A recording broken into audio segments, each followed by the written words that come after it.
m'appelle Patrice Lecomte et j'ai fait pas mal de longs métrages, des longs métrages en prise de vue réelle. Et là, je plonge dans une aventure unique au monde, pour moi en tout cas, qui est de faire un long métrage d'animation.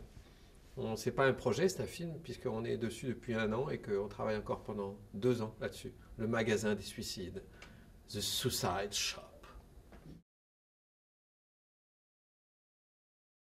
Moi, Annecy, je savais depuis très longtemps que ça existait, parce que je me suis toujours intéressé au cinéma d'animation, mais je me disais, qu'est-ce que j'irais faire à Annecy? Voilà, je ne fais pas d'animation, je suis pas, voilà, je suis pas journaliste, ça m'intéresse, mais bon, alors je vais ramer pour avoir des accréditations et tout ça. Alors donc je me suis dit, un jour ou l'autre, j'irai sûrement à Annecy.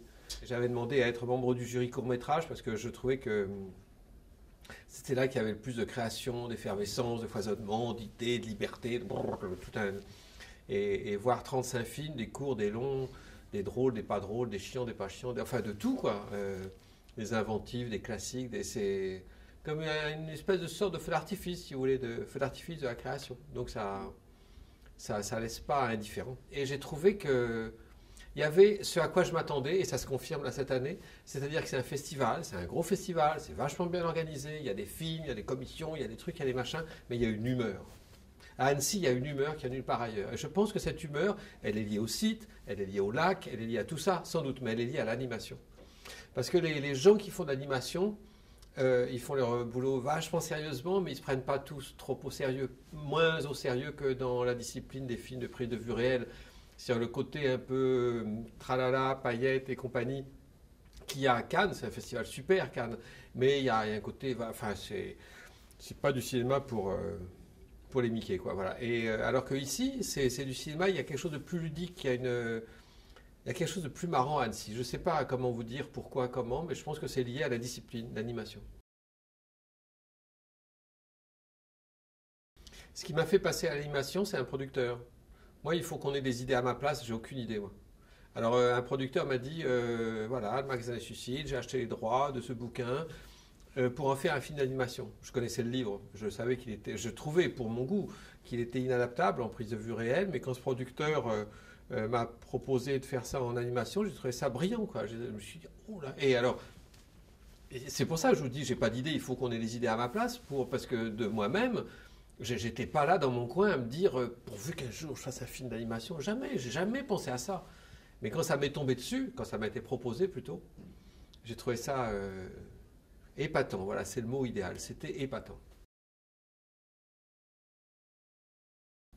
C'est la liberté folle, quoi, pour l'imagination. C'est-à-dire qu'on peut tout se permettre, même des choses gonflées, parce qu'on n'est pas dans la vraie vie, on est juste un peu à côté. Le dessin, ça permet de raconter des choses avec le visage un peu masqué aussi. On peut raconter des choses énormes même si on veut, parce que c'est du dessin, c'est pas la vie, c'est pas des vrais gens, etc.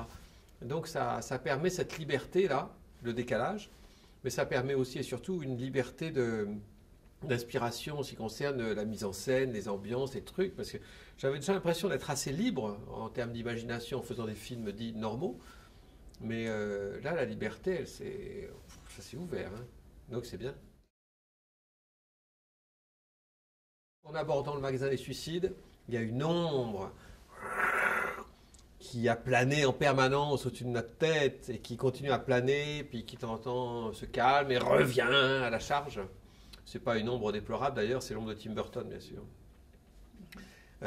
Parce que j'adore son travail à ce type-là, j'adore ce qu'il a fait en animation, qu'il n'a pas réalisé tout seul évidemment. L'étrange Noël de Monsieur Jack, pour moi c'est un pur chef-d'œuvre, j'ai vu des tonnes de fois, quoi. Comme l'animation mondiale est en train de devenir de plus en plus importante, d'envahir, et c'est tant mieux, les écrans beaucoup plus qu'avant, le festival, parallèlement, prend de plus en plus d'importance lui-même, quoi. Tout ça est la preuve d'une activité, d'une richesse, d'un développement d'animation qui en plus est un développement qui n'est pas qu'un développement enfantin. L'animation, autrefois, il n'y a pas si longtemps, c'était pour les tout petits, quoi. Enfin, oui, pour les enfants. Et maintenant, c'est toujours pour les enfants, mais pas que. Donc c'est bien. Je souhaite un bon anniversaire au Festival d'Annecy. Je ne serai pas là pour le centenaire du Festival d'Annecy, mais pour l'instant, je souffle avec un souffle dément les 50 bougies virtuelles.